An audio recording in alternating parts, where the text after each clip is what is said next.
In today's video, I'm going to teach you how to connect Printify to your Wix site through the Wix dashboard. To get started, open Google Chrome and sign in to your Wix account if you have not already done that. Once you're in, head into your Wix dashboard workspace for the website you want to connect. This is the main control area for your site, where you can manage settings, design tools, apps, and integrations. If you work with multiple websites, just make sure you are inside the correct dashboard before moving forward, since the app will be added to the site you currently have open. From the dashboard, look for the Apps section. Click into it and then open the Wix App Market. This is where Wix lists official integrations and tools that can extend what your website can do. Give the page a moment to load fully so you can search without missing the right result.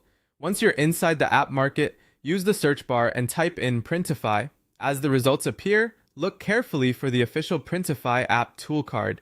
It's important to choose the official listing so you're connecting the correct service and avoiding any confusion with similar tools or unrelated results. When you find it, click on the app card to open its details.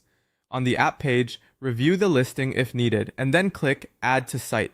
This begins the process of attaching the Printify integration to your Wix website. Depending on your browser speed or account settings, Wix may take a few seconds to process the request.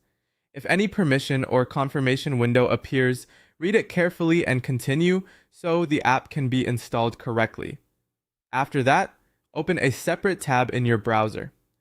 Keeping Wix open in the first tab will make the setup smoother and help you move between platforms more easily. In the new tab, go to Printify and log into your account.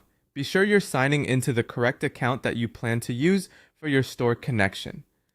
Once you're inside Printify, navigate to your store configurations. This is the area where Printify manages store connections and setup details, and it prepares you for the next part of linking everything properly. If you have more than one store in your account, take a moment to confirm you're working in the right one before continuing. At this point, you've completed the initial setup steps to begin connecting Printify with Wix, and you're ready to continue with the store configuration process.